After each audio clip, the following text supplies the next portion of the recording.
Okay. So then I'm gonna go ahead and share screen here and. All right, so you all should be looking at a PowerPoint slide, the title that's just the PPNA community meeting slide. Is that working? Is that right? Yes. Okay, fantastic. So, thank you all for coming out to this PPNA meeting for December 2023. My name is Ernest. I am the president of Patterson Park Neighborhood Association. With you in the room is also our secretary, Elena Huang over there. And I believe I saw some of the other board members on the Zoom, but unfortunately, because I'm sharing the screen, I don't see the names of everybody. So they're in there somewhere. But in fact, let's go over this real quickly. So Patterson Park Neighborhood Association is split up into 5 sectors, and each sector has a representative for them, except for the north that's currently vacant. But you can take a look at the so you all here are in what's called the Patterson Place sector, and your representative on the board is Lindsay Johnson Grant. And if you want her contact info, I can let you know. Oh, Okay. great. All right. Thank you. So and then here's the rest of the board. There's me, I am Ernest, the president, and then our treasurer is Amanda Rhodes, and our secretary is Elena. Okay, so you want to get some string lights. First thing you should know is that this is a process that can take several months, and you got to be prepared for that. And so the basic overview of the process is first you get consent from all of your neighbors, and then you figure out the financing and construction plan. And I'm going to go over all the details of this, don't worry. But you figure out your financing and your construction plan. And if PPNA is going to be involved, you should contact your board member. So back up just a second. This right here. So look at where you live and contact your board member who represents your sector. So, okay, then you purchase the materials, then you install the string lights. Okay, that sounds so simple, but let's go into the details of how this actually works. Oh, and then you have to finish the accounting, but anyway. Let's first talk about the physical structure of your string lights. So this is a picture of, I believe, the unit block of Montford. And this kind of string light setup is no longer allowed in the city.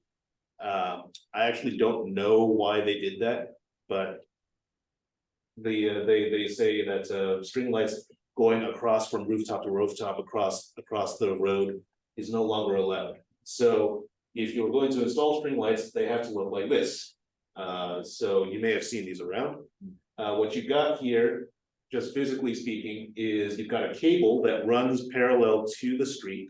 It's on a raised, it's running between some 2 poles, and then the string lights are actually attached to the house, and then they go out to the cable, and they're attached by a number of means. In this case, I believe that's a carabiner, and it runs back to the next house, and then it goes back out again, and it zigzags in and out, in and out. So understand that if you've been looking at some neighborhood blocks where they have the string lights going from rooftop to rooftop across the street, you can't do that. It's a little bit of a shame because actually you would save on a lot of materials. If you just think about it, you need a much longer length of light to run something that goes zigzagging along the sidewalk like this. On the other hand, it's closer to the ground and brighter. So I don't know, maybe that's why the city, I honestly don't know why the city does what they do with regard to string lights. I'm just telling you, this is what you're allowed to do. All right, so that's what it looks like. So the first thing you need to do is obtain consent from the owners of the houses on your block. This is the part that's going to take the longest because you need to make sure you get the consent of the owners, not renters. And you want to make sure that you get at least every other house, just, in order to, because what's happening is you're drilling a hole into the house and then putting an anchor in there, and then you're attaching the string lights. That's what goes out to the string lights, go out to the cable, then they go into the anchor on the house again, and then out and out again. You can skip every other house if you just take a look at it, because a house, the width of a house is enough that you can actually just go out, back into the same house, out, skip the next house, skip to the next house, and then go out and in and out and in and out again. But you're gonna want to make sure that you get, again, every other house on your block. I'm gonna tell you right now that this took like 4 months on my block. So I've told you all, I live on the 200 block of Fort. We have some people who I'm not sure their landlords should be allowed to be renting out. I'll just say that it's really hard to get a hold of them. We sent them certified mail, they wouldn't reply back. All kinds of, it was a process. Physically, how do you get consent? It can be just something as simple as you set up a table in Microsoft Word. It's like, okay, name, address, and a line for your signature. And that's good enough, as long as you have something that says I consent to having a hole drilled into the side of my property for the purposes of installing string lights. That's good enough. Okay, so after you have done that, you have 2 decisions to make. Are you self-financing, or are you going to apply for a grant? And then also, are you having a contractor do the installation, or are you installing it yourself? So let me give you a couple of examples here. So I actually went around, took a couple of pictures in where I live.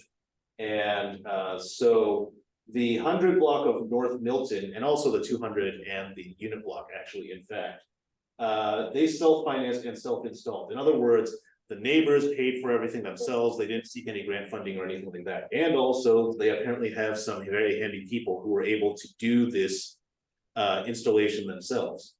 And I'm going to tell you right now, if your block is the kind that can self-finance and self-install, I don't have much to tell you. I kind of want to know if you'd be willing to consult with other blocks as well, because that could be really handy. But I don't, the 100 North Milton, they did it all by themselves, and more power to them. We also have the 100 block of Montford. So this was self-financed, but contractor installed. So they raised their own money, the neighbors all pitched in. And I don't think I actually told you, oh, that's in the latest slide. Okay, they raised all the money themselves, and then they got a contractor to do the installation for them. And then we have, this is my block, 200 North Court. So we actually applied for grants and raised some money from the neighbors. And then we had a contractor do the installation for us. There are also, incidentally, some blocks which have applied for grants to do the financing, but then did the installation themselves. I believe one of the Decker blocks is one of those. I just didn't actually physically make it out there to take a picture of them and show you. Okay, so let's talk about financing again. So your project is probably going to cost somewhere around $6,000. Could be $500 more, could be $500 less. It depends, honestly, on how big your block is. So the 200 block, and I will show you the numbers later on. The 200 block of North Port, where I live, has 33 houses on it. So that was something, actually, I'll show you. It was 5,000 something. I know that there are some blocks that have something like 51 houses on them, and that will probably cost a little bit more. Although, much of the cost is really just labor, not the length of the string lights. So be aware that that's kind of the kind of number you're looking at. And when you apply for a grant, most grant giving organizations require you to be a 501c3 or to have a 501c3 to act as a fiscal sponsor. Now, Patterson Park Neighborhood Association is a 501c3. We will be happy to be your fiscal sponsor. And I'll tell you a little bit more about that in a second. Obviously, if you are self-installing, you can save yourself some labor costs, so you're just buying the materials. All right, and okay. So when you are applying for a grant, you got to do the prep work first. So first you have to get consent from your neighbors, which I have already told you about. If you are using a contractor, get a quote. I have recommendations for contractors you can use. I will walk you through what happened in the 200 block of North Court, and I will tell you who we used. I will show you the numbers. So hang on a second, I will tell you everything. Oh, incidentally, I should have said, those of you who are on the Zoom, I don't mind being interrupted. So if you have a question, you can go ahead and just unmute yourself and just start talking. It'll be fine. If you are using PPNA as a fiscal sponsor, then you should contact your board member who represents you on the PPNA board. Okay. So, hello. Where, yeah, go ahead, have a seat. He's on his way. Who? Larry, you're asking Larry? Oh, Larry Nunley? Yeah. Oh. I thought he was doing something else and you're covering our area now. I'm coming, but I think he's coming. Oh, okay. Well, he'll have his chance to introduce himself. So, okay, I want you to understand something about the budgeting. So, when PPNA acts as your fiscal sponsor, we charge a 10% fee for that. It's because what happens is when the grant money is actually given out, it is actually put into our bank account, which makes us responsible for the money. If something goes wrong and the grant funding organization says, we don't like this, we want to pull all the money out, that means PPNA is actually on the hook for that money. So we're basically charging that 10% as a hedge for that.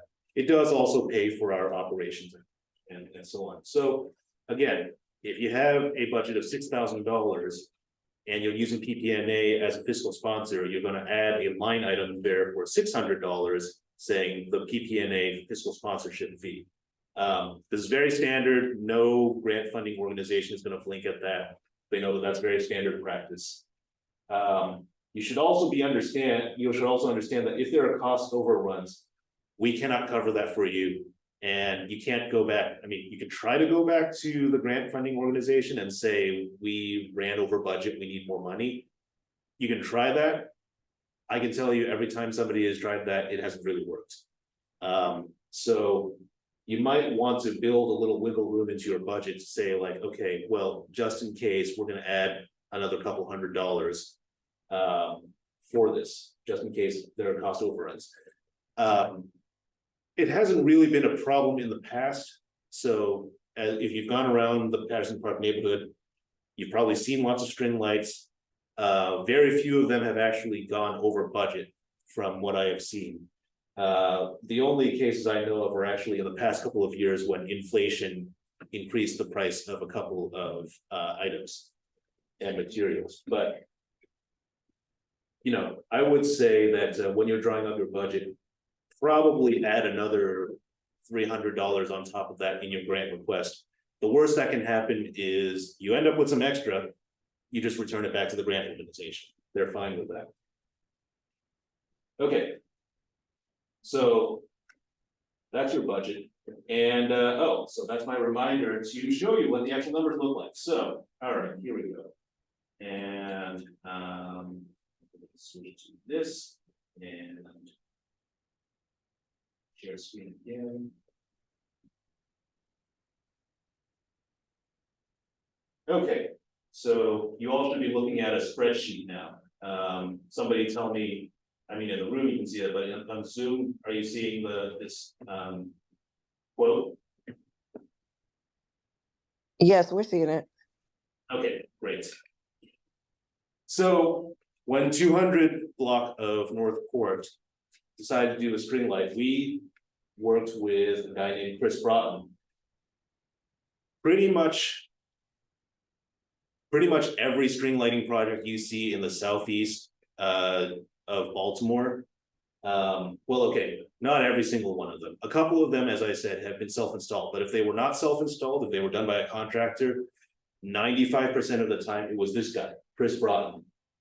And you know, there are obvious advantages in using him because he has done this so many times. He knows the process. He can go over to your block and he can say, okay, based on how many houses there are, this is how much material we're going to need, and so on and so forth. And you can see in the quote here, he even provides these SKU numbers. So this is You can go to Home Depot and you can type in, okay, I want item number 564331. And it will pop up that exact item, and then you can say, okay, and then I'm going to order 8 of them, add them to the shopping cart.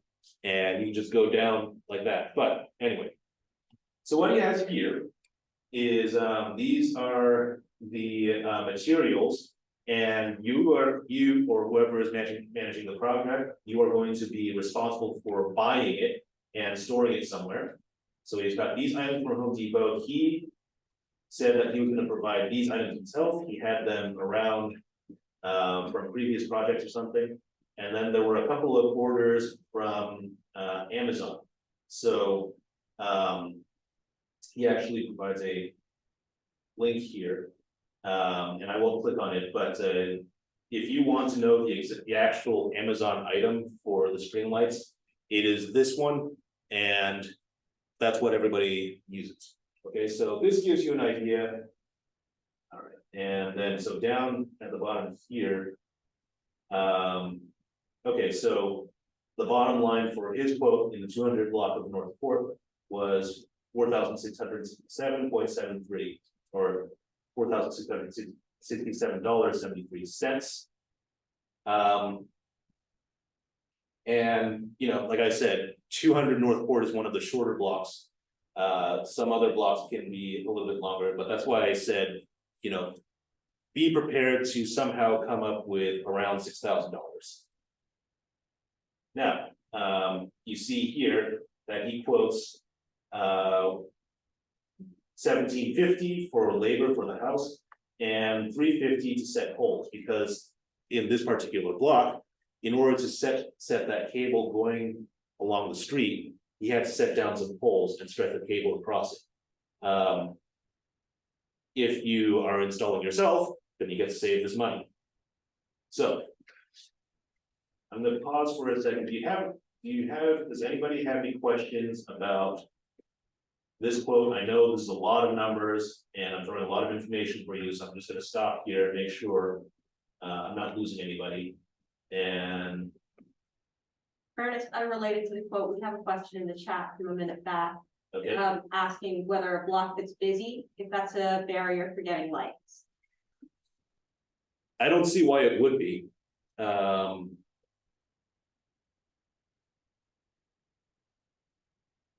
Chanel. Chanel, do you want to say more about that? What'd you say? So, I said that I don't see why the block being busy would be a barrier to getting string lights, but can you tell me a little bit more about your concerns? Why you would be concerned if your block is busy? I was just curious. Okay, I think that the more foot traffic there is, they probably want lights. They decrease crime by quite a bit, so right, probably enjoy the fact that there's more lighting. yeah. The process of installation does not block the street at all, because it's all on the side. So it wouldn't get in the way of anything there. Okay. Let's go back to my PowerPoint.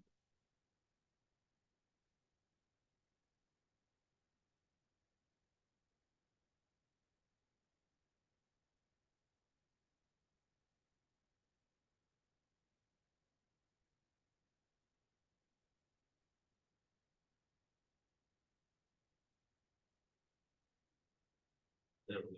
All right.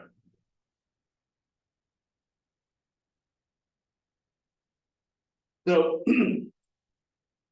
on the 200 block of North Port, we got that, we spoke to Chris Broughton. We had him physically come over and take a look at the block. He came up with that quote where he laid out, okay, here's all the items you're gonna need, here's how much labor is, it's gonna cost $4,700, whatever that was. And so we then applied for grants. Now, there are a number of organizations which give out grants for beautifying your block, and these are a couple of them. Now, I'll tell you that Be More Beautiful, the Love Your Block grant, that is only available in the summer. The Baltimore Community Foundation, they actually just have a pot of money for every year, and they just draw it down. And you know, if the money has run out, then it has run out. The good news is, in January, they're gonna have a new pot of money. So you can definitely talk to them, and PPNA actually has done a lot of projects funded by Baltimore Community Foundation. We know their board members, we have a good working relationship with them, and they know us, so if you decide to apply for a grant with them, let us walk you through the process, we can facilitate everything for you. Now the others are Able Foundation, and there are a couple of others listed on the PPNA website. And if you find another one, then let us know, because we always want to have more resources to give to people. All right. So when you're doing the grant application, it's different for every organization, but in general, you can, most of the time, you can actually just apply directly from the website. They usually have some kind of form on the web or something like that, that you can just fill out. And you're going to need to have your budget as part of the grant. Actually, the way that it was laid out in that quote from Chris Broughton, you can, if you get one of those, you can actually just submit that verbatim. So we actually just sent the Excel spreadsheet as part of our grant application. In the case of 200 North Port, we actually raised some amount of money from the neighbors as well. So we actually told them, okay, here's the amount of money we have so far, and therefore we're subtracting that from his quote, and this is what we are asking for. But, you know, there are some blocks which have been completely funded by grant, and the neighbors put up no money at all. It's really going to depend on your circumstances. So you're going to get to know your neighbors, you're going to get to talking to them a lot. So figure out amongst yourselves what makes sense for you. If you are using PPNA as your fiscal sponsor, then you're going to want to list us. And so one way to do that is they probably want the contact information for PPNA. So you can go ahead and put treasure@pattersonparkneighbors.org and the contact information for the VP on the board who represents your sector. Okay, so then couple of things to know. If you put together something pretty reasonable and you have a quote from a professional contractor, then there's a pretty good chance you will get the grant. $6,000 or $5,000 is a lot of money to us. It's not a huge amount of money to these grant giving organizations, and they like giving out this money because it's very tangible. You can take a picture before and you can take a picture after, and then they get to put it up on their reports and on their website and say, hey, look at this great thing we did. We put up these string lights. Doesn't this look beautiful? So although there's a lot of legwork that has to be done, I want to let you know that if you dot your I's and cross your T's and do the legwork, you're probably going to get that grant. That being said, once you have gotten the grant, it's very important you do not spend money until PPNA tells you to, because it has to actually be transferred into our bank account. So, yeah. And the way the process will move forward is that it works on a reimbursement basis. We know that it can be a little nerve-wracking to purchase like $2,000 worth of materials and put that on your credit card. All I can tell you is that we're very good at reimbursing as soon as you submit the receipt to us. So if you're working with Chris Broughton, he's going to give you those Home Depot numbers, and you just go onto the website, type it all in, and then put it into your virtual card, get it picked up, and you'll get a receipt from that. Send that to PPNA, and we will send you a check. We can also do a Zelle transfer if you really want to do it that way. So yes, your receipts, submit your reimbursements. I was talking ahead of myself. To your PPNA board member, the board member will be doing what they have to do in order to do their due diligence, and then Incidentally, if you are working with a contractor, we can actually just pay the contractor directly, so you don't have to pay them and then get reimbursed by us. You can if you want to, but we're happy to just go ahead and pay the contractor ourselves upon completion of the work. By the way, you should be keeping in mind, where are you actually gonna store all this stuff? It's a lot of bulk, it's a lot of, in my case, on my block, it was a lot of concrete bags. And a bunch of large planters, and then bunches of smaller things like wires and lights and light bulbs and all that sort of thing. So where are you actually gonna put it? We actually decided, okay, we're gonna put it in a particular person's basement. And at the time of installation, the contractor is going to go knock on that door and say, I need the materials, and okay, here, it's in the basement, we're gonna pull it out for you.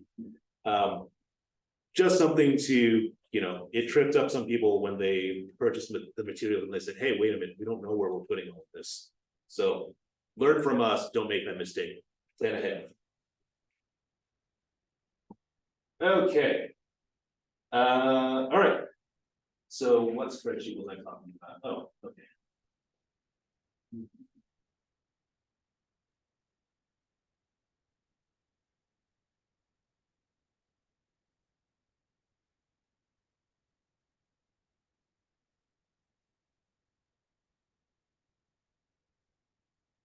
So, oops.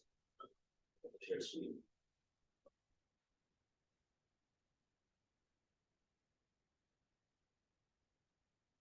So as you're going through this project, if you're working with a grant, then you have to keep track of everything that is spent. And so I was the one actually doing the purchases on behalf of 200 North Port. And so I have a listing here of each of the items, what the quote amount was in the what the amount was in the quote, and then what the actual amount was. And you can see here, I have here, like, in a couple of cases it was cheaper, in a lot of cases it was more expensive, inflation happens. And so the cost of materials in this case was $150 extra.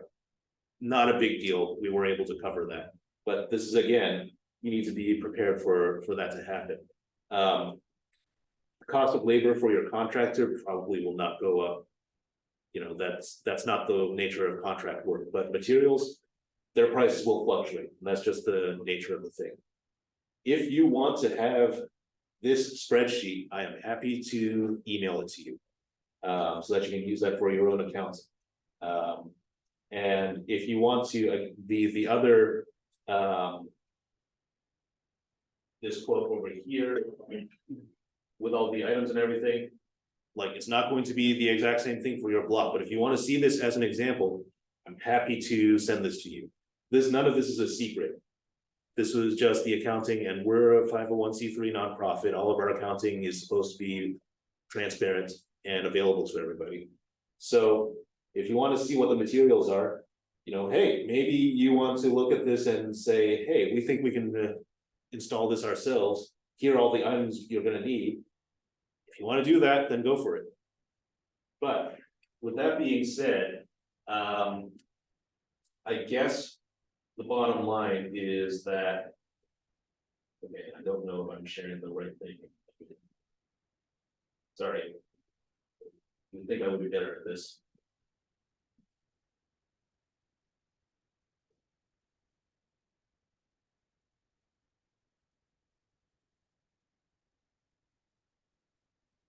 And Ernest, we do have another question in the chat, whenever there's. Sure, go ahead. Does there need to be 100% consent from all neighbors? What happens if not all neighbors agree? Are there any blocks where string lights are just not possible physically? Our block does not have trees, therefore we have narrow sidewalks. The front doors are also at various levels, where some are higher than others, and this is from Jen. Okay, so let me take that one at a time, and if I skip something, please let me know. So do you need a consent from 100% of neighbors? No, you do not. You do need consent from every other door or every other house on the block. I will say there was a case of somebody who sued to try to stop string lights being put up on their block.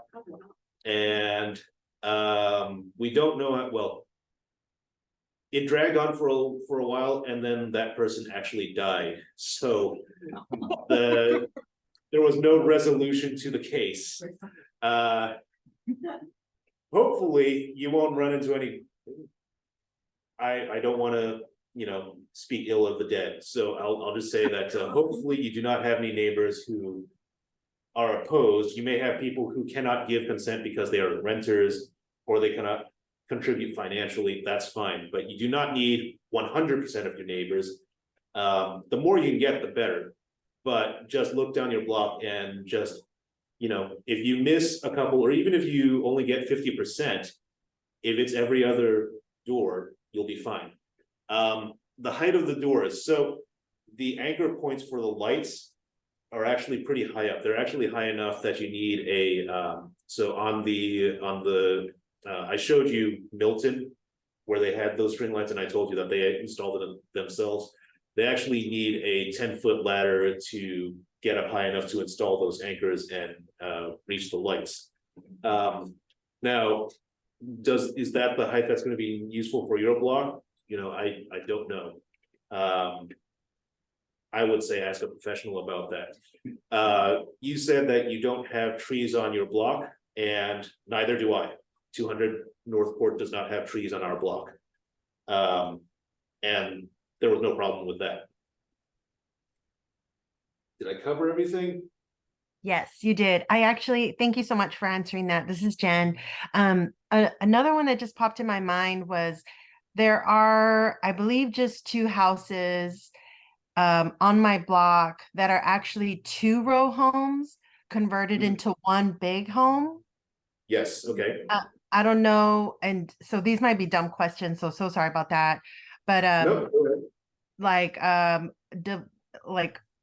I guess I'm just thinking from a cost perspective. Obviously, this is just the beginning. Does that mean it's going to be more expensive for them because it's kind of like 2 homes, but not 2 homes? Or does that not even matter? So, if that makes sense. okay, so this is a case of like 2-row homes where they knock down the wall in between them and convert it into Yes. one single unit. Okay, Yes. I'm familiar with those. Okay. Is it going to be more expensive? Not really. So it kind of depends on how you finance this. If you're applying for a grant, then it's just a lump sum. It's not done on a per house basis or anything like that. So when I showed the quote for our block on 200 Northport, he gave a per house amount, but that was just to let the neighbors know, hey, this is what it's worth to you per house. As it happens, some of the neighbors, including me, contributed some of our own money. But we weren't doing it sort of like, okay, it's 114 per house, so I'm going to give Gotcha. exactly 114. It was not like that. It was just some of us decided we had enough financially that we could contribute, so we did. And as far as now, one thing that house will do for you actually is it makes things a little bit easier, because like I said, the reason you want to have consent from every other house is because physically that's what you need to, the string lights are going to go from the house on an anchor out to the cable and then back and out and back and out again. Right. And that house basically gives you extra space. Oh, I see. Makes sense.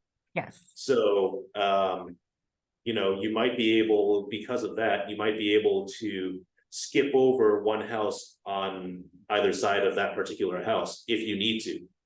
Okay. You should still ask, you should still try to get consent, but again, the way I wish that I had a diagram or some way to like trace this in the air for you, but the way this works is that if you skip over a house, then what you're doing is you're putting the anchor on like the right side of one house and on the left side of another house on the other side, and Right. skipping one directly in between them, and it's still going to look like it's completely even. Gotcha. Okay. That makes sense. Thank you Okay. so much. Great, you're welcome. So to recap, you need consent from all your neighbors. You need to decide how you're gonna finance this. You need to decide if you're going to install it yourself or you're going to use a contractor. If you are applying for a grant, you need a fiscal sponsor. Patterson Park Neighborhood Association is happy to act as that sponsor for you. We just charged a 10% fee. If you are using a contractor, I can wholeheartedly recommend Chris Broughton. He did it, he's done it. He's probably done 50 installations at this point. I don't even know. He does it in Canton, he does it in Fells Point, he does it in Patterson Park neighborhood. He's been everywhere. He has a process, he has it all down. Upon applying for a grant, you know, just make sure you do all the legwork, make sure you have the quote first in hand before you apply. And once you get the money, don't start spending any money until PPNA tells you that you can. Because you're not going to be reimbursed for anything until we have it in our bank accounts. Now, if you want to go ahead and, you know, maybe there was a deal on something and there was a 50% off some materials. If you want to purchase that, that's fine. Just be aware that you don't get, that we cannot reimburse you for anything until the money is in our account. That's just, you know, PPNA itself does not have a lot of money. We're just a 501c3 with a bank account, and that allows us to act as a fiscal sponsor for you. Keep track of everything, save all your receipts, submit them for reimbursement. And then once the installation is done, do a final accounting. Make sure everything is accounted for. And then we will make a report back to the grant funding organization. Enjoy yourselves, take some pictures, and that will be it. So, with all of that being said, I am going to stop here and see if you have any questions, because I have been talking for a while. Is it possible to get access to the slideshow that you would? Sure. Okay, thanks. I'm gonna need you to tell me your email address. We can do that right afterwards, and Okay. and I'll send it to you. Thanks. Ernest, two questions in the chat. One of them from Nanyata Hales. Would like to see the pictures of the blocks up again with various setup options. As well as, both Rachel Abrahams and her kind of asking, how is the electricity paid for? Where is the decision made on where it plugs in and how it operates? Okay. And how is Good the question. I electricity and the lights actually paid for? forgot, monthly? I actually skipped over that, and I'm glad you asked, because I did forget to say that. So, okay.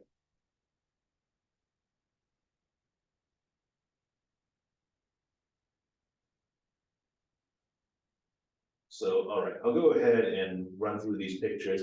They don't actually look any different. So when I was talking about the different options, as far as the actual string lights, they were not physically done any differently. It was just a matter of who did them and how was it paid for. But so that's. So I believe this is Milton, and yeah, that's the one that was not allowed. Okay, I forget. All right, so you asked about electricity, so that's a good question. I forgot to put that into this slideshow, so sorry about that.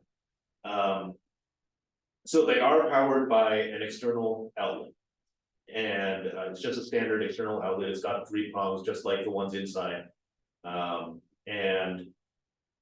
So basically, one neighbor or another is going to have to, so one neighbor on each side is going to have to agree to allow their external outlet to be used. Now, it doesn't have to be somebody who was on the end or anything like that. Installations can be done, in fact. So on my block, one side, we had a person who was all the way at the end who agreed to be the power source. On the other side, we had someone who was actually in the middle of the block who agreed to be the power source. It was fine.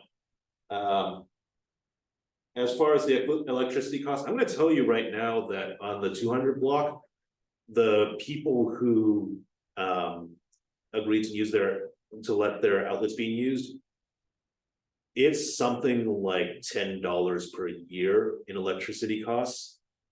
And so we just all looked at each other and said, you know what? It's not worth my while try to collect like 50 cents from each neighbor. It's worthwhile for me to power this because it's also, you know, increasing the value of my property. And really it's fine. If you, however, if the neighbors want to get together and come to an agreement on how to pay for the electricity, that's going to be something you figure out yourself. PPNA is not going to have any part in that. The grant funding organization will have no part in that. That's just maintenance moving forward. Speaking of maintenance, these lights are, you know, durable and they are made for outdoor use. They will go out eventually after several years. So I would recommend buying a bunch of bulbs, and for these particular string lights, they're actually just literally screw in and screw out. So you can just take a ladder, take a bunch of bulbs, climb up, screw out the bulb that's off, screw in a new one, and you'll be fine. And that's a good segue into Rachel's second part of the question. Is Okay. Who's maintaining that structure? Is it just decided amongst the neighbors? Yeah, it's really just up to the neighbors to keep up the maintenance. Again, we will have no part in that. The quote that I showed you for the 200 block North Port, the quote from the contractor, he included in there a couple boxes of extra light bulbs as well, which I think is a good thing. And so that was actually, you know, technically the grants organization paid for our extra light bulbs, and none of ours have gone out yet, but when some of them do, we have them to be replaced. They're actually sitting in my personal basement. So if one of them goes out, a neighbor can just let me know and I'll just go out and replace it.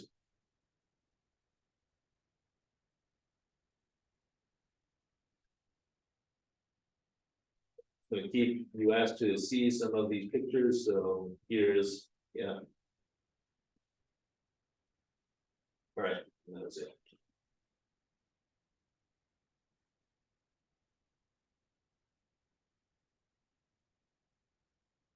Oh.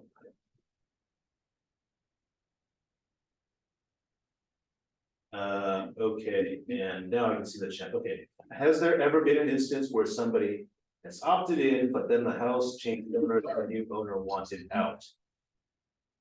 Not that I'm aware of.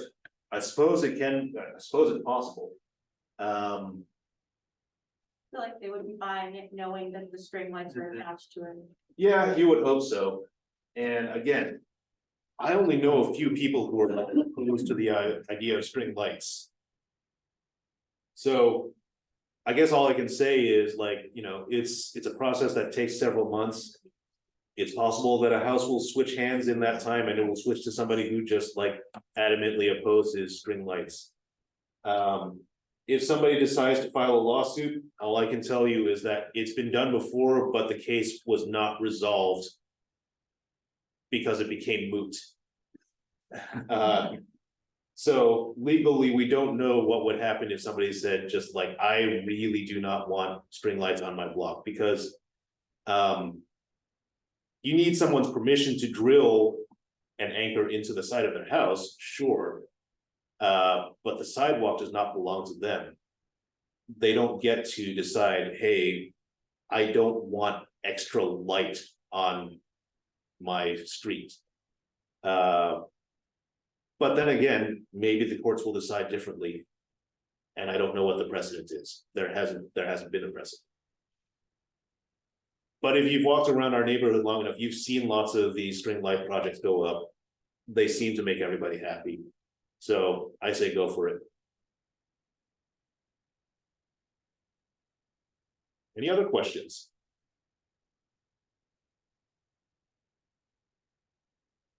Right, well, thank you, Rachel. That was all I ended up talking for quite a while. Is there anyone new here besides you two? Is anybody here, just curious, is anybody here for the first time is this your first PPNA meeting?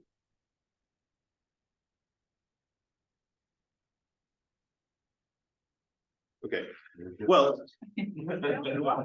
yeah, so that's about string lighting, and the only other thing I'll tell you is that PPNA we take some we are what am I getting at here? All of us are volunteers. We do not draw any salaries, however, we do have some expenses, so please consider donating to us. But at the same time, the other thing you should know is the Livable Streets Coalition. So this is a community announcement now. The Livable Streets Coalition, which was put together by Delegate Robin Lewis, one of our own neighbors, is meeting this Saturday in Banner Neighborhoods. And if you want more details, you can go to our website and go to our calendar, and you'll see that event on there. That's the only other community announcement I had, but I'll bet Larry wants to introduce himself. No, No? Okay. I'd like, well, since you're brand new, we should. I'm Larry Nunley from Department of Public Works. And officially, I am part of your liaison, but this is your new main liaison. And I'm Amy Batista, also with DPW, and I will give you my card, when we're done, so you can have it. And we basically, any issues that you may have, we'd like you to call 311. If you're frightened, you call 911. If it's an issue of flooding, pipes bursting, sewage backing up into your house, rats in your neighborhood, in your neighbor's yard or something like that, I want you to call 311, get the confirmation number, and then text us. And our Or email us, or email. email the number. Email the confirmation number, your name, your address, and your phone number. What rationale is, in case we have to call you back to ask you a question about something, because you will find that when you call 311, they will say 15 to 20 days. It's high grass and weeds, we call it this. Grass growing too high. 8 inches in the city is a citation. Believe it or not, run up beside your house, your neighbor calls up. So if you see it, pull it up early morning, whatever, okay? Little things like that. Trash truck going down the street, leaking water from that. You call it in immediately and move it back out and clean that up that day, okay? You wait a few days, the guys are somewhere else. It's, so it's a very awful smell, so we'd like to help you and try to make sure that things are correct. But any issues or concerns here, she will more than be happy to help you. And Call me or email me. yeah. Okay, whichever it is. Okay, Doesn't matter. I will either, what I normally do is I'll let you know, I'll take care of it, and then I'll call you back once, somebody's going out there. You'll probably see immediately, I've noticed that, whenever we do something and we provide that assistance to someone, somebody's out there within an hour. I've noticed in the last couple of times, so Because- depending on what it is. Yeah. All right, we do have one announcement coming in from the Zoom. So Ms. Cheryl, go ahead. Good evening, everyone. I'm Miss Cheryl, and I'm chair of the Friends of Library Square.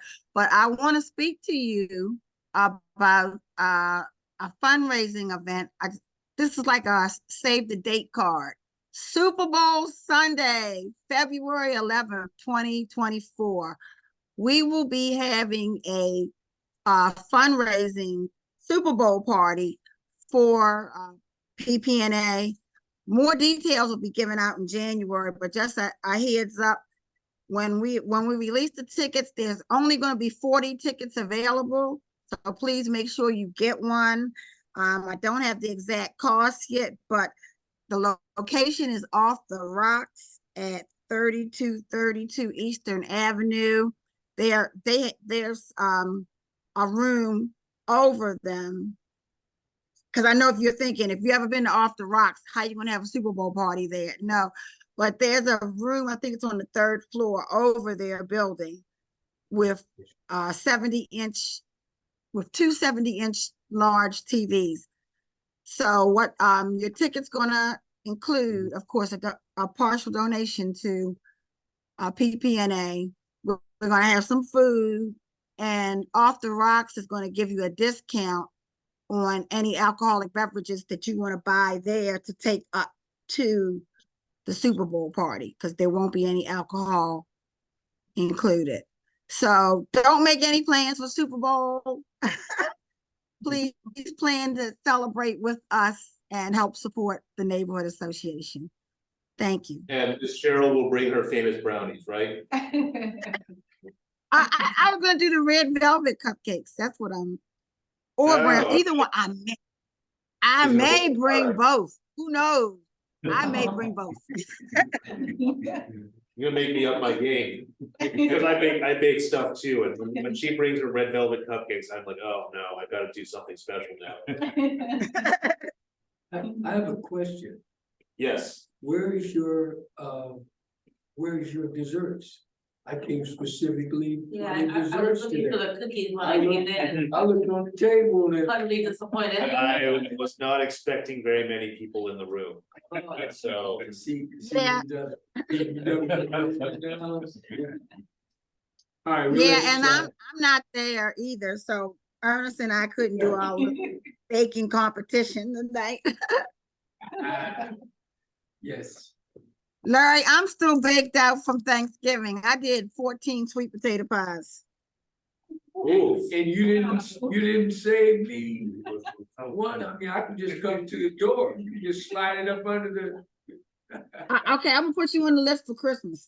All right, cool. I got no problem with that. I also had one thing that, we're trying to get from all the residents. We're conducting an important survey.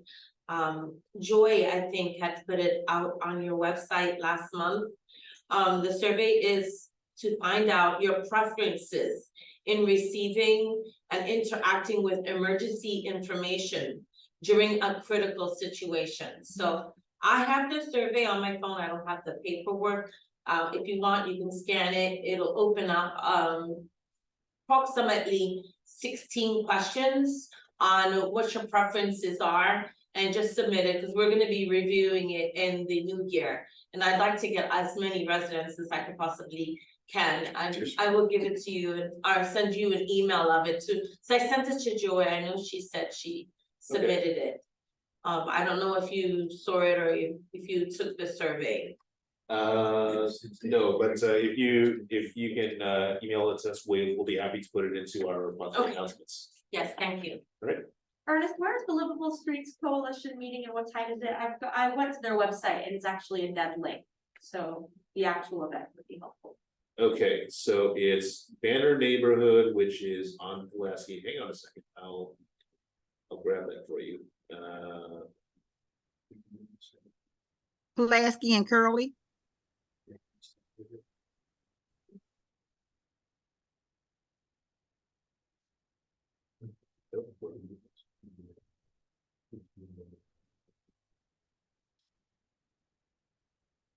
Oh, yeah. Just look at my own calendar. All right. All right, the Office of Banner Neighborhood, which is 2911 Pulaski Highway. All right, and the time? 10:30 to 12 this Saturday. Thank you. And I'll have that put up on our calendar on the website as well.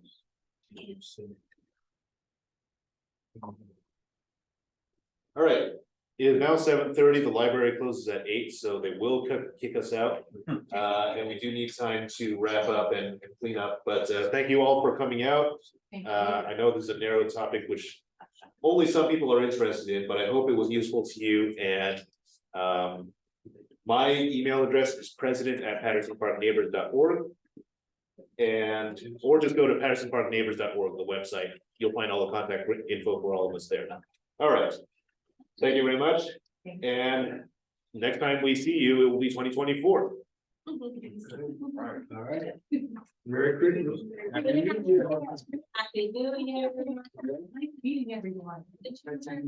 Bye-bye. Happy